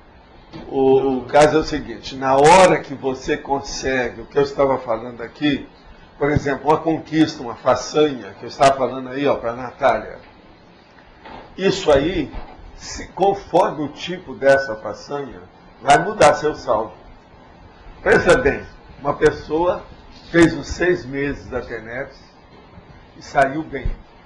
E ela está totalmente dedicada ao processo. Ela está levando a coisa a sério. Aquilo vai influir totalmente na vida dela, porque ela está fazendo uma assistência sigilosa, silenciosa, caladinha, quieta no canto dela, e junto com as consciências. Gente, a TENEPS se enfrenta, não é só amparador, são doentes. Então, é você abrir um hospital aonde você é o único enfermeiro junto com o amparador. Não é que fica. É o único médico, enfermeiro. É você que toma conta desse hospital. E você atende um monte de gente. A freguesia é grande, às vezes. Então, isso não vai influir na sua vida? Porque o problema nosso do saldo, vocês olham bem. Uma pessoa vai falar no saldo da ficha, ela tem que falar no círculo de relações conscienciais dela. O que vocês acham? Mas tem jeito de ser de outro modo? Pensa. Eu acho difícil. Ô, Ani, você acha que pode falar em saldo de ficha sem falar no ciclo de relações conscienciais? Mas o Por quê? Você vai ter agora um saldo que você só pensa em você? Isso é igual que está errado, isso não é saldo. Entende? O que melhora é a interassistência. Isso é um pingão. Interassistência grupal é que melhora esse saldo. Isso. Olha o microfone. Você falou das famílias, da família consciencial e do saldo. Você também deixou um bom saldo no Espiritismo. Pois é, mas não. Você acha que o saldo passa, daqui que você vai deixar... Por onde você passa, tem que deixar um rastro construtivo. Certo. Por exemplo, no Espiritismo, tentaram falar mal de mim, arranjar as coisas, inventar. Eu escrevi uma carta aberta, calou a boca de todo mundo. Isso faz mais de 40 anos. Ninguém nunca mais veio falar. Pelo contrário, na hora que vão fazer as coisas, vem atrás de mim. Eu tinha muitos amigos e deixei muitos amigos e ainda tenho muitos amigos dentro do movimento espírita. Veja bem esse livro que eu acabei de receber. Cadê o livro? Está aí com você? Não, veja não aí. Comigo não. Olha bem o livro, olha lá, ó. É sobre espiritismo. Por que esse povo mandou isso para mim? Ele está falando ali que eu estou fazendo pesquisa de algumas coisas, mas o processo todo é espírita. Ali também está falando que eu ajudei o Espiritismo, junto com o Chico Xavier, a mandar o Espiritismo para a Europa, até para o Oriente. Foi nós que fizemos isso, está lá falando. Então veja, eu deixei um vinco, eu marquei a minha passagem, tem pegadas minhas dentro do movimento. Entendeu o que quer dizer? A vida é isso, não tem saída. Agora, a gente passa, por onde você passar. Se você passou construindo, está tudo bem. Sua ficha não está tão ruim. Tá, Valdo, mas o saldo que você vai deixar agora com a Conscienciologia, ele tem mais relevância em termos de evolução, é isso? Mas não é isso. Ele está mais adequado àquilo que eu estou aqui desempenhando. Todos nós temos um mandato para cumprir. Mandato é igual você ter sido eleito para a gestão de um cargo. Você foi eleita vereadora, você tem que cumprir esse mandato. A vida humana, o nosso processo da PROEX, aquilo que a PEC está estudando, tudo é um mandato. É o mandato da própria vida. Então, veja, esse mandato é chamado isso de missão. Missão é um processo de religião. Está entendendo? O outro nome é missionato, que é o caminho. Agora, o problema é o mandato. Você tem uma obrigação. Você tem uma empreitada para desempenhar, para cumprir. Você tem um contrato para... Como é que é? Você tem que responder por isso. Essa é a vida. Mudou tudo. Vê se tem lógica. Agora, eu já vi o seguinte.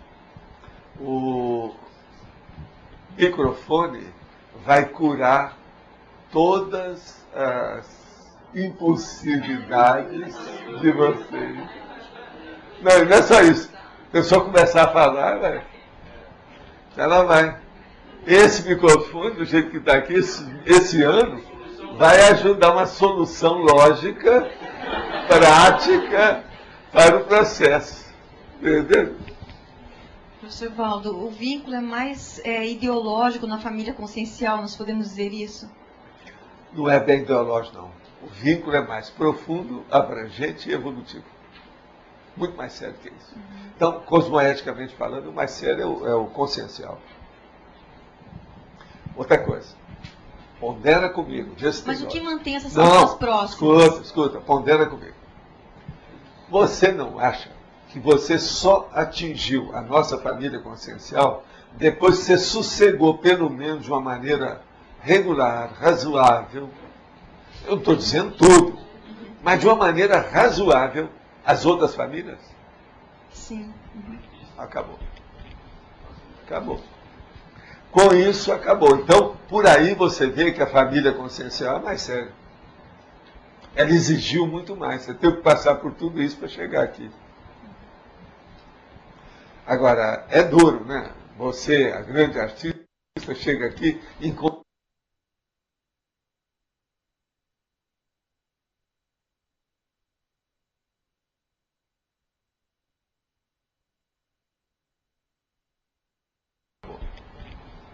Acabou.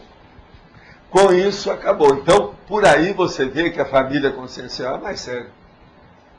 Ela exigiu muito mais. Você teve que passar por tudo isso para chegar aqui. Agora, é duro, né? Você, a grande artista, chega aqui e encontra os caras que querem fazer só pesquisa. Como é que fica? E você tem que se inserir dentro desse corpus de ideia. É o corpus ideológico. Tá certo? Mas eu já vim para cá porque eu queria fazer pesquisa, senão eu ia ficar lá fora. Mas agora, aí você vê, não, eu vou fazer isso, mas você pensava assim como artista, é mais um bico. Agora chegou aí, não, isso aqui é o preponderante. É o que manda. Aí, ó, a arte foi diminuindo e o processo da pesquisa evolutiva cresceu. Não tem lógica? É isso. É a vida. Professor, aqui na fatologia, na execução da autoproex, seria o mandato... Onde é que está isso? Na fatologia, na página 9. Sim, a execução da autoproex. Isso. O que você quer? Tem a ver com o mandato, então, que viemos... É lógico, é tudo, é a execução da sua vida. É o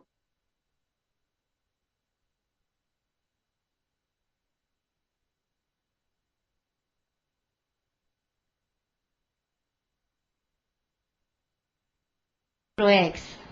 Seria o mandato... Onde é que está isso? Na fatologia, na página 9. Sim, a execução da autoproex. Isso. O que você quer? Tem a ver com o mandato, então, que viemos... É lógico, é tudo, é a execução da sua vida. É o que você veio fazer, a programação existencial. Você tem que executar aquilo que está. Todos os dados estão na sua mão. Todos os elementos, tudo que você precisa está à mão. Você não pode reclamar de nada. Quer dizer, você recebeu tudo que você precisava. Você agora tem que fazer a retribuição do que você recebeu. E qual seria o momento de saber que aquilo ali já foi cumprido? Você vai sentir dentro de você, sua consciência que vai falar. Entende? Não tem outro jeito. Não adianta a gente falar. Sim. Na frase enfática, o senhor comenta aqui a questão da profilaxia, né? Essa profilaxia, quais são os indicadores que você pode ir observando na questão da solucionática profilática, antes do problema aparecer diretamente? Como é que o senhor pensou nisso? É ver o prioritário. Olha o prioritário. Prioritário dentro daquilo que você faz, visando curto, médio e longo prazo. Olha, por exemplo, daqui 5 anos. O que é que eu preciso fazer mais já visando o futuro?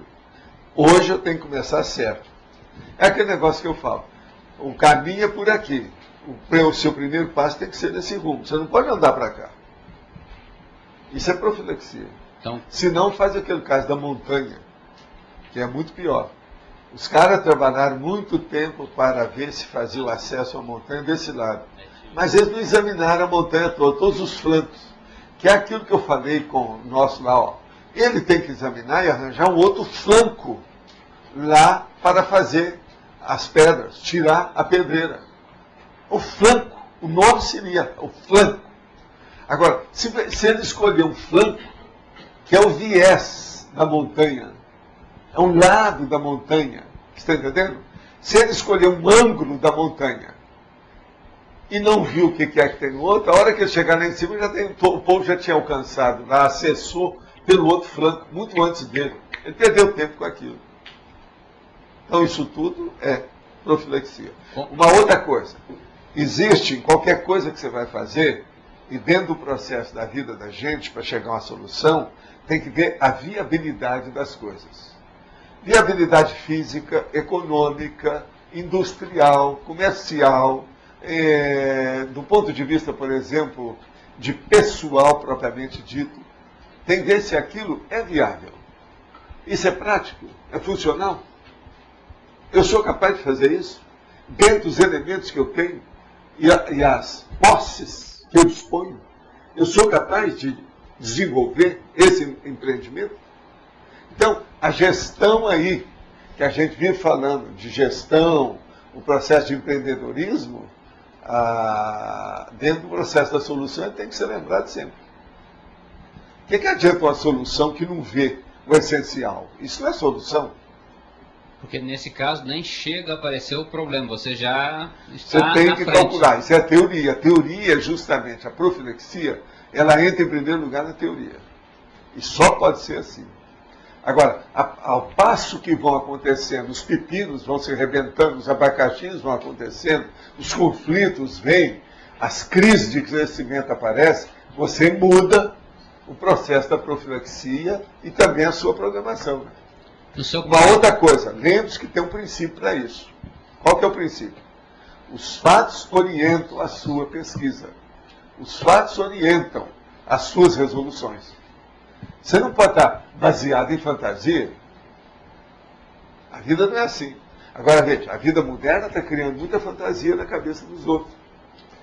Olha só, a internet, os computadores, todo o processo da trucagem cinematográfica.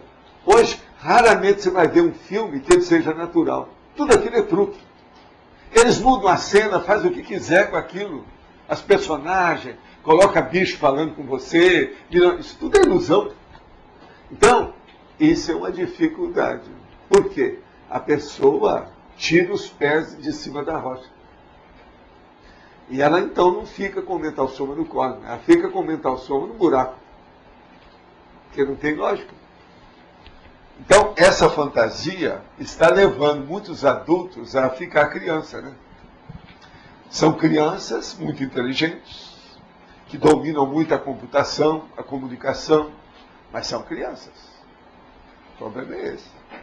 Eu, atualmente, por exemplo, eu já falei aqui algumas vezes, vou falar para vocês mais uma. Tem filmes antigos, por exemplo, da década de 40, de 50, que tem muito mais essência do que os filmes atuais. Os filmes atuais estão muito cheios de... Eles não querem repetir, querem fazer uma coisa nova, original, para poder vender a indústria cinematográfica. Como eles não têm muita ideia de criação nova, de ver ponto, tem verdade relativa de ponta, uma coisa nova, original, heurística, de descoberta, de invenção, eles começam a fazer uma repetição baseada nos fatos da trucagem cinematográfica. Isso às vezes enche, não dá. Satura qualquer um, não dá certo. Como que o pessoal da Aracê poderia ter feito para fazer uma profilaxia para evitar, por exemplo, o processo do cemitério dos sambaquis? Teriam que ter visitado antes? Como é que, no caso dele, por exemplo. Não, no caso dele ali não tem saída. Porque a pedreira, ela foi feita lá. Os índios chegaram primeiro na pedreira. Só que eles não se interessaram com a pedreira, interessaram em fazer o cemitério. Porque lá é pedra, é montanha, aquilo defende. Você está entendendo? As coisas sagradas deles, que é o povo que morreu, é o cemitério. Gente, vocês já viram esse cinema, como é que é? Chega lá, tem assim uns dados lá, de pendurado. Outro tem um totem na pedra grande. com aquelas caras, aquilo é de defesa, é o elemento de defesa. Escuta, era isso que eu fazia, as gárgulas são esses. As gárgulas, é isso. Você está entendendo? É o totem, até um certo ponto. Por exemplo, aquela carranca no Rio São Francisco, lá no barco, é isso também. Você está entendendo como é que é? Então, eles lá fazem isso tudo para defender aquilo que é sagrado para eles. Eles chegaram primeiro. Primeirão. O problema é esse. Pode falar. Professor, como que a gente faz para atingir essa condição de lúcido-pensenidade? De aumentar a lucidez? A lúcido-pensenidade é isso que nós estamos tentando fazer aqui conosco. É fazer a pessoa pensar com lógica e racionalidade o tempo todo. E ter uma coisa, como é que eu falo? Que ela vem direta. Como é que chama isso? Retilinearidade da pensenização. Você, por exemplo, você falou retilínea. Você não fez preâmbulo. Você foi direto aos finalmente, na hora que você fez a sua pergunta. Você já está com retilinearidade nisso. Agora, aquela pessoa que demora, que vai e volta, essa não tem ainda. Ela está dando volta. Você está entendendo como é que é? Então, essa retilinearidade é que interessa para nós. Ir direto aos finalmente, deixar os prolegômenos. Entende?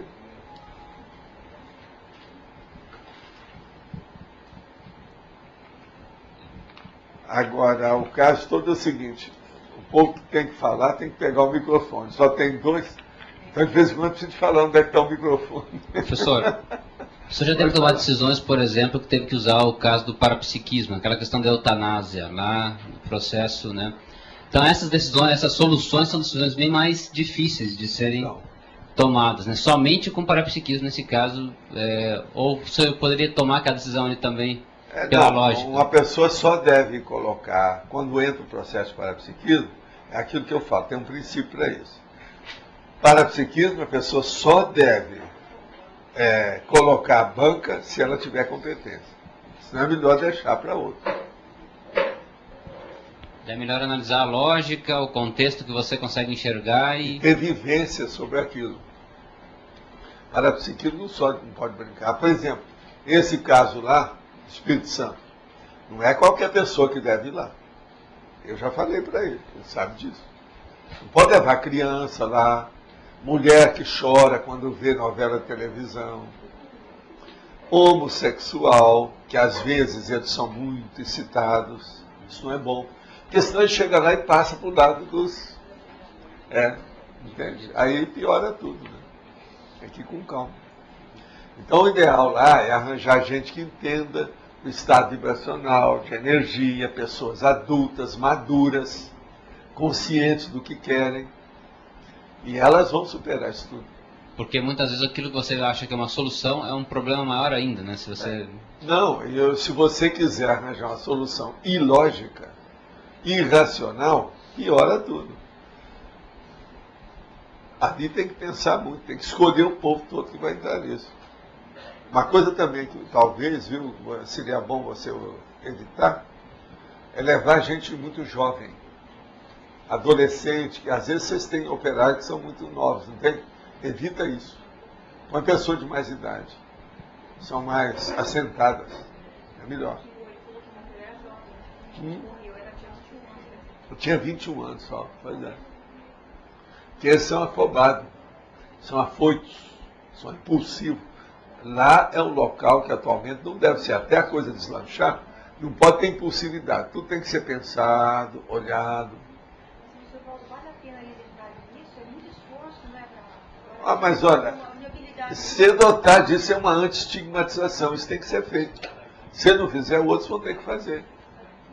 A pedra lá não está fazendo mal para ninguém.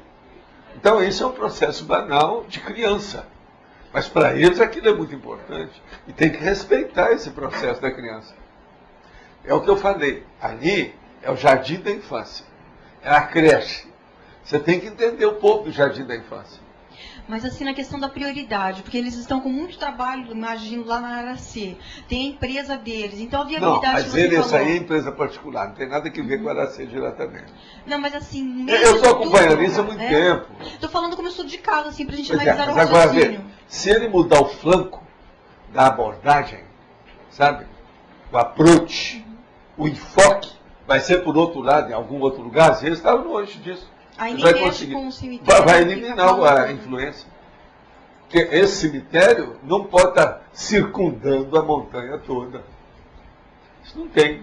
Geralmente é um lado que eles escolheram. Ele evita isso e começa a quebrar a pedra do outro lado. Agora o processo todo é o quebra-pedra. Aquele que é bom para os rins. Entendeu?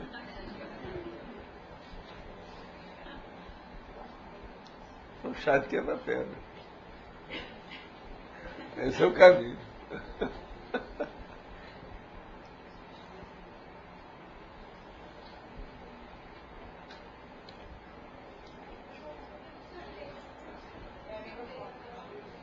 Gente, vocês estão desligando o microfone, já falaram para não desligar. Até que enfim eu vejo alguém falar as coisas que eu falo há 50 anos que ninguém segue.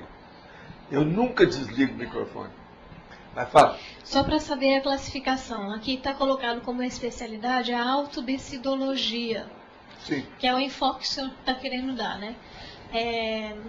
Dá para explicar um pouco mais profundamente a correlação? Escuta, como é que você vai arranjar uma solução para alguma coisa? Não pode ser uma solução teórica apenas, ela tem que ser prática. Para isso, você tem que ter uma decisão. Então, por exemplo, você já viu aquele negócio que eu falo sobre a reunião? Lá embaixo, lá no meu quadro? Reunião, para mim, tem que ter telefone, computador, as coisas todas de comunicação para resolver agora e tomar providência imediatamente. Nada de ter uma reunião que demore muito e que não resolve nada.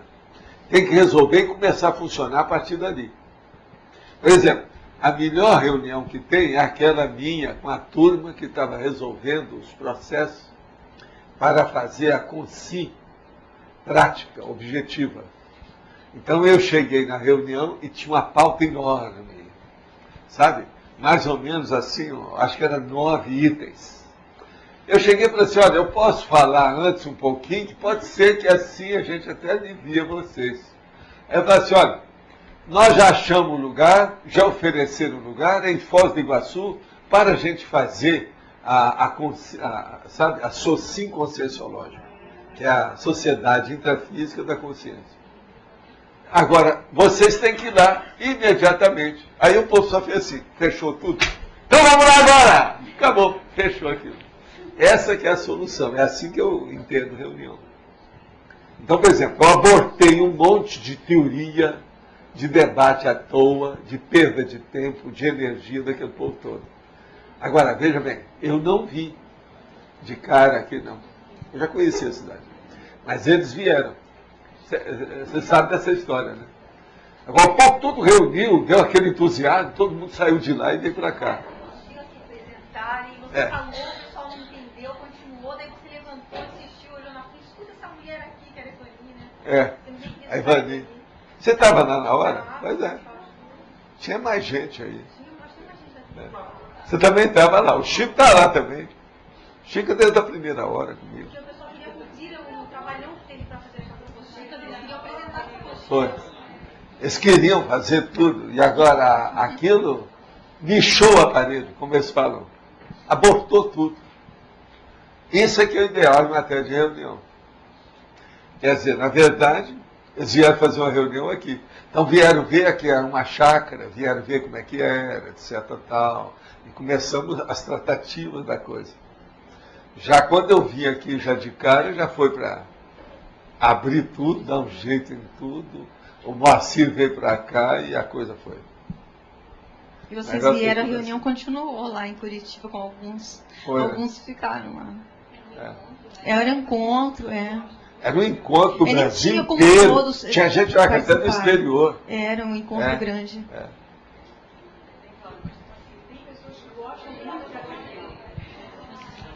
Tem pessoas que realmente gostam muito da reunião. Então, às vezes, a gente tenta ser mais pragmático, nós até colocamos, mas as pessoas, elas preferem, não, vamos conversar bastante, debater, ver uma conclusão.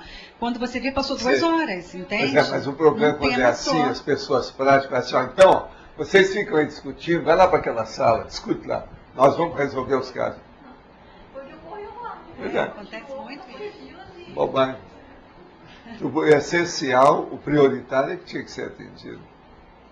O problema é para isso. Era SOCIM Conscienciológica, foi esse o nome que tinha. Ainda não tinha o CAEC, nada disso. Aí o Tadeu me perguntou, mas que nome que vai dar para isso? A primeira coisa, Centro de Autoestudo da Consciência. Tem que pensar nisso. Mas como é que fica o nome? Centro, tal. Mas ó, vem aí. Aí eles começaram a pensar, chegou à conclusão que era CAEC. É assim. Agora tudo no tapa. Você tinha deixado um fax com as orientações, não Foi. sabia de nada. Não. Eu tenho cópia desse fax de hoje. Tem? Você deixou um fax com as orientações de como seria, que teria que ter gente disponível, que fosse aposentado, alguma coisa assim. Seria o ideal. Seria o ideal. Aumentar o número de pessoas, que nós precisamos de muitas pessoas. E você vê, o processo de pessoa que foi o maior problema nosso o tempo todo. E o Tadeu chegou na reunião com essas anotações. Teve uma época que já estava a coisa toda encaminhada aqui, só tinha 29 pessoas. Eu lembro disso que eu contei lá no salão. Tinha só 29 pessoas que trabalhavam conosco aqui, mais nada. Então vinha um curso. Dava 50 pessoas. Dava 50, só tinha 29 pessoas. Às vezes dava trabalho para ir às cataratas. Porque eles tinham medo de mandar uma pessoa. Cada aluno que vinha tinha que ir às cataratas com uma pessoa do CAEC. Eles tinham medo de acontecer alguma coisa com as pessoas. E vinha muita gente perturbada. Era muita gente doida, gente. Eu estava tudo desbravando, né? Você já viu. O Amaro era um dos que ia, pois é. Mas os grandes eventos davam 50 pessoas, agora aqui tem mais de 80 todos os dias, né? Não, aqui agora, tudo, aqui ó. Em relação com a realidade, hoje tudo é michuruca, né? Já passou, ultrapassou. Outra coisa, 500 pessoas em Foz. Tinha 29. 29 não era um agora, pouco aqui. Quando eu vim para cá, quantas pessoas tinha? Tinha 100 e poucas. Agora, 8 anos. Negócio de 8 anos para cá. É a metade do tempo que nós estamos aqui. Essa segunda metade é que ampliou o povo. Agora, eu sabia. A turma mesmo falava, ó, se você for para Foz, o povo vai. E aí vai aumentar tudo. Foi o que aconteceu, pouco a pouco. Agora, isso demora, né? Agora, esses 500 já tem mais de ano, né? Tem mais de ano. Então, a coisa já está bem assentada. É a vida. Agora, gente, eu queria perguntar o seguinte, alguém fez aí revisão aí do texto de alguma coisa? Achou alguma coisa? Cadê a Sandra? Sandra, nada?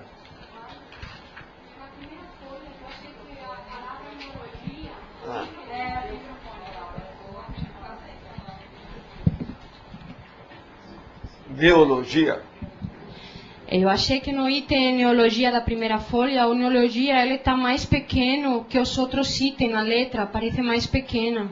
E o antitonomiologia também. Não está não. Isso aí é por causa do itálico.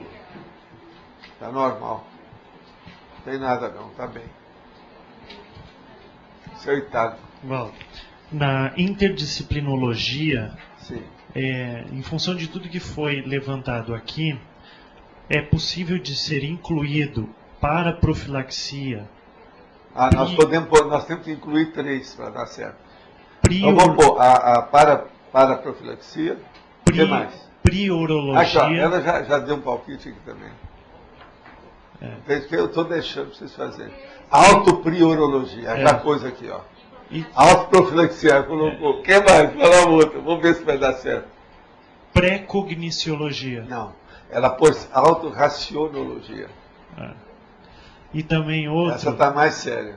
Invexologia. Não, Invex também não. Essas 3 dela eu estou de acordo. Você está vendo? Ó, você ganhou dele, ó, dessa vez lá. Ela está sempre achando que não está ajudando nada. É mais costume. Mas ajudou. Mais costume. Funcional. Agora, a invexologia, ela poderia entrar em função da profilaxia, de você Sim, mas ela aí no caso é secundária. Ela é secundária, você não acha? É derivado, não resolve. Agora, ela colocou mais isso aqui, ó, sinonimologia ela pôs, holotecologia ela pôs, e antonimologia também ela pôs. A Antônia colocou solução impulsiva. O que vocês acham? Ela não está perfeita? Acho que essa não pode faltar. Você está vendo? Ela de vez em quando está certa. Ela não tem confiança ainda no processo. Você precisa começar a ter confiança. Mas hoje peguei o dicionário, Evaldo. Não, o dicionário até eu pego. E olha, que eu nasci com essa língua. Hoje peguei. Não quer dizer nada. Isso é normal, não é isso? Nós vamos ver isso aqui com amor e carinho. Agora, o que mais está faltando? O que é que está mal? Está ainda obscuro, que a gente pode clarear sobre o assunto. Tem mais alguma coisa? Vem cá, a Dulce não falou nada. Eu acho que é porque ela está lá no camarote. Como é que é? Não vai dizer nada? É.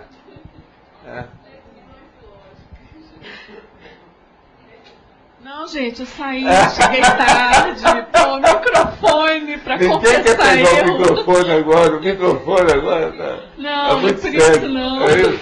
É.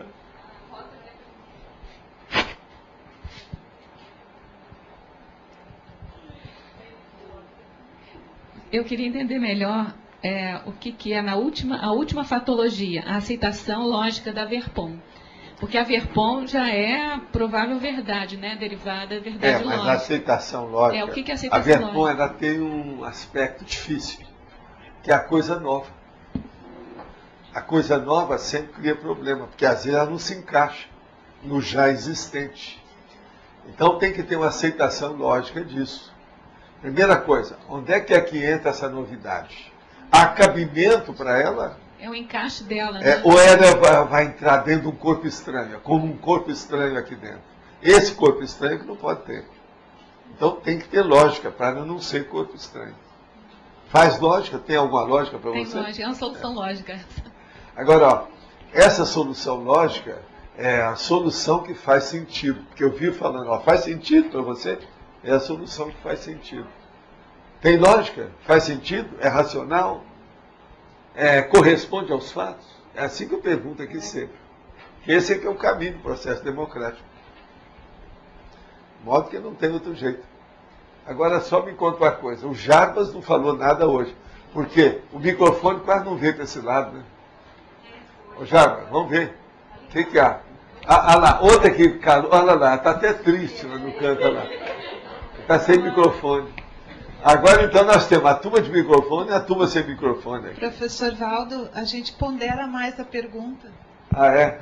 Não tem que pensar mais agora, né? Mas a Gisele fala que a gente pondera mais a pergunta. Mas eu estava pensando bastante que as pessoas mais acanhadas, como algumas,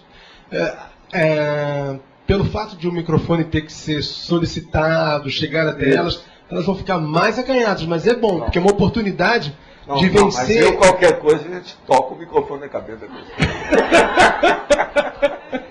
A gente dá um jeito. Segura aí. Segura aí. E manda lá. Só. Laura? Professor, como que se trabalhava a higiene consciencial nos cursos intermissivos? A higiene consciencial? Nos cursos intermissivos, o negócio é melhor por causa do ambiente. O holopensene é favorável para a pessoa, é mais equilibrada. Então, isso já é meio caminho andado, né? Aqui é muito mais difícil. Aqui nós estamos vivendo um mundo de interferências. Há muita interseção. Há muita intrusão. Extrafisicamente, nesses ambientes do curso, é tudo limpinho. Você está isolada, sozinha, mas sem isolamento. Vê se me entende. Então, veja, você está com seus pares. Quer dizer, você está com seus semelhantes. Você está com seus iguais. Você está com a turma do seu nível. Muda tudo. Agora, veja, se uma pessoa começar a estudar a diferença do holopensene lá, no curso intermissivo, para esse nosso aqui, ela o processo da família consciencial. Que a base é essa. Lá você estava com, vamos dizer, a elite da sua família consciencial. Aqui você está com a ralé, sou eu, a turma e tal. Está entendendo? Mas lá é elite. Por quê? Amparador, evoluciólogo, serenão, que de vez em quando aparecia, mostrava, são os professores da história. Agora aqui não, vocês estão na bruta. O negócio não é... Mas a previsão de fato era no futuro a gente interagir, viver na intrafisicalidade com a dita ralé. Com a dita ralé. Não os professores, com o corpo... Vocês foram preparados para isso. E outra coisa, muitos de vocês me viram lá. É que vocês esquecem. E professor, quer dizer, quem iria conviver era o corpo discente, os alunos, né? Mas o senhor é do corpo docente. Mas não é esse. O problema que nós temos que lembrar é o seguinte: quem é que já não foi professor aqui? O corpo discente nosso é constituído de ex-corpos docentes. O que vocês acham? Alguém quer reclamar? Quer retrucar? Cuidado! Como é que é? Sabe, você quer falar alguma coisa? Professor, tendo algum pato pensene no extrafísico, no curso intermissivo, seria uma ótima ferramenta de autopesquisa, né? Seria. Sempre ajuda. Bom, dentro do processo cognitivo, existe um fenômeno chamado insight. Ele pode ser inserido aqui também, não pode? Insight. Pode, mas chega, agora pode chegar a uma solução. Não é bem isso, né? Insight, eu gosto de colocar, quando nós estamos estudando, por exemplo, heuristicologia. É o estudo da Verpont. Aqui não tem nada a ver com a Verpont diretamente. É uma solução lógica, que às vezes não tem nada de Verpont. Escuta, às vezes a solução mais difícil que tem são das coisas banais. A maioria de nós todos, às vezes, não vemos o óbvio. Não é isso que é o normal? O óbvio, às vezes, é a coisa mais difícil de se ver. Você entendeu a diferença? Então é enorme. Tá, mas mesmo assim, o insight não significa que seja complexo. O insight aí, do ponto de vista, por exemplo, de ser inspiração, de ser intuição, tudo isso, mas isso tem qualquer coisa, não é só uma solução lógica. A vida inteira você tem isso. Sem inspiração. É a inspiração, João Paulo, que você estava falando aí. Inspiração. Desculpa, eu não estou entendendo. O que eu quero dizer é o seguinte, que faz parte do processo do pensar, o insight, certo? E ele pode ser, a solução pode ser um produto, o insight pode ser a solução. Uma serendipitia da pessoa. Mas, então o que eu quero dizer para você é que aqui isso é secundário. Porque o insight que interessa é na Verpont, na heuristicologia, na descoberta, na inventividade. É numa pesquisa. A solução lógica aqui eu não quero levar para esse viés. Tá, entendi agora. Entendi. Tem lógica? Tá. Eu tenho que colocar as coisas bem nos trilhos e não sair muito. Senão a vitória muda. Eu vou para o acostamento. Entendeu como é que é? Ovaldo aqui. Eu queria aproveitar e falar só um pouquinho do tertuliário, bem breve, né, só para... Tem muita gente aqui... Vou te dar de presente. Obrigada. Tem muita gente aqui que já sabe que a gente está fazendo um esforço muito grande para as obras poder caminharem. Mas agora, como todos vocês sabem, as tertúlias estão sendo online e tem muita gente nos olhando e muita gente nos escutando. Aí isso é um motivo de felicidade muito grande também para todos nós.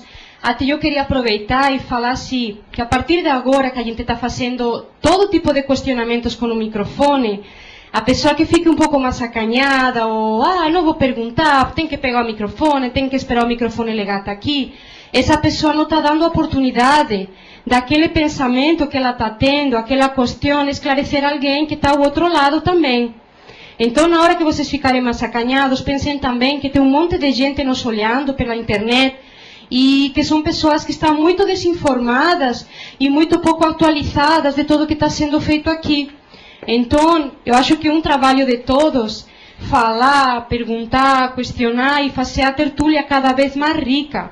E aproveitar este momento também para aumentar também a nossa fala, o debate. Que, Sandra?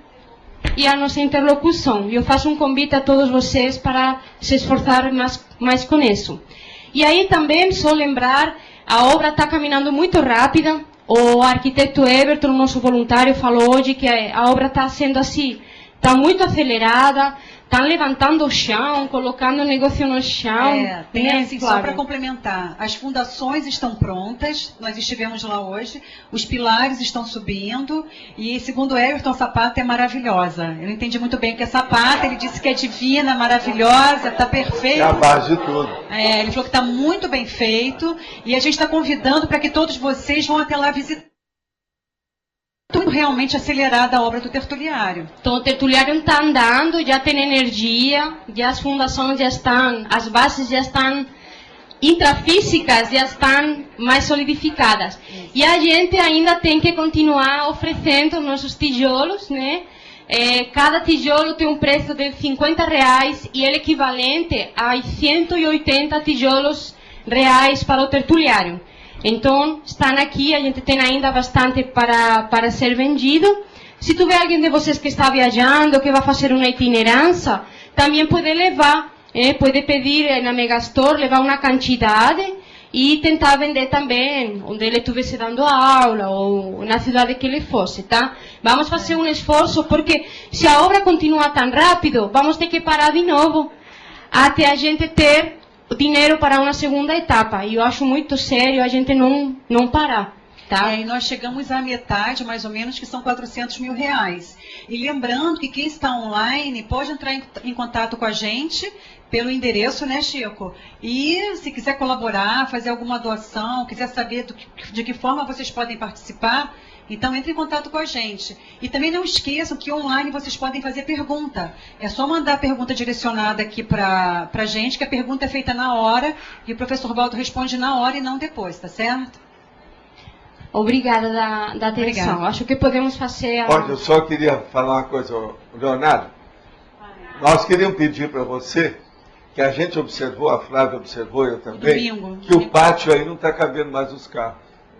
Vocês vão ter que estudar e fazer a expansão do estacionamento. Se atualmente, que aumentou um pouco aqui, quando tem curso e a tertúlia, não está cabendo os carros. E outra coisa, esse dia nós pensamos se os carros lá de baixo tinham vindo para cá, mas não é não. É gente mesmo, não estava mais. Tem gente que está com problema de estacionar aí.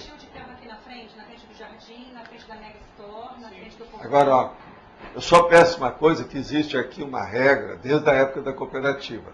Jamais deixar o carro fora do portão. Nunca. Que aí não para.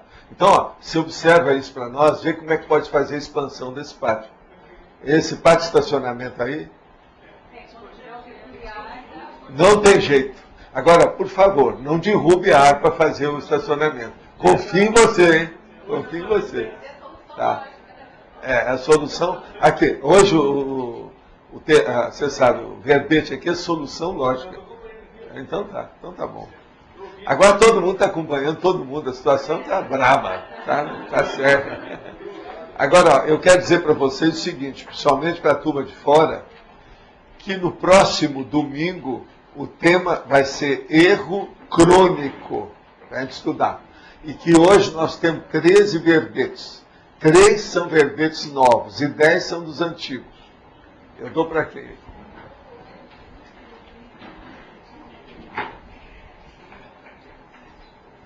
Verbetes novos.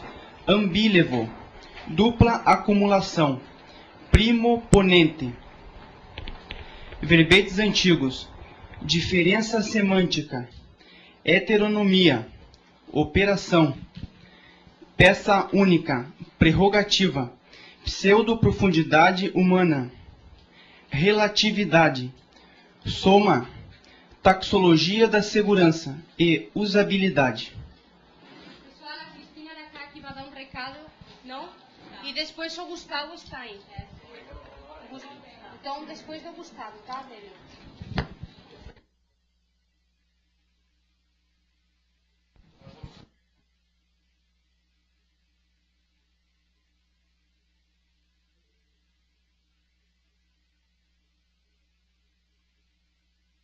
Às 19h30, nós vamos ter o ciclo de debate e discernimento, então nós vamos ter a atividade Cosmovisão da China. Nós vamos passar o documentário China Além da Muralha, que foi exibido na Globo News, e depois vamos fazer um debate com as pessoas que participaram na última viagem da China, com as suas impressões que tiveram lá da China, né? Então, dá para fazer um comparativo até com esse documentário.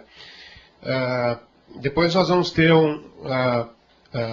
vamos apresentar algumas fotos da viagem, né? Vamos então fazer um debate nessas impressões e vamos ter um coquetel ao final do evento. Okay? É sexta-feira às 19h30. Okay? É evento gratuito, tá, pessoal?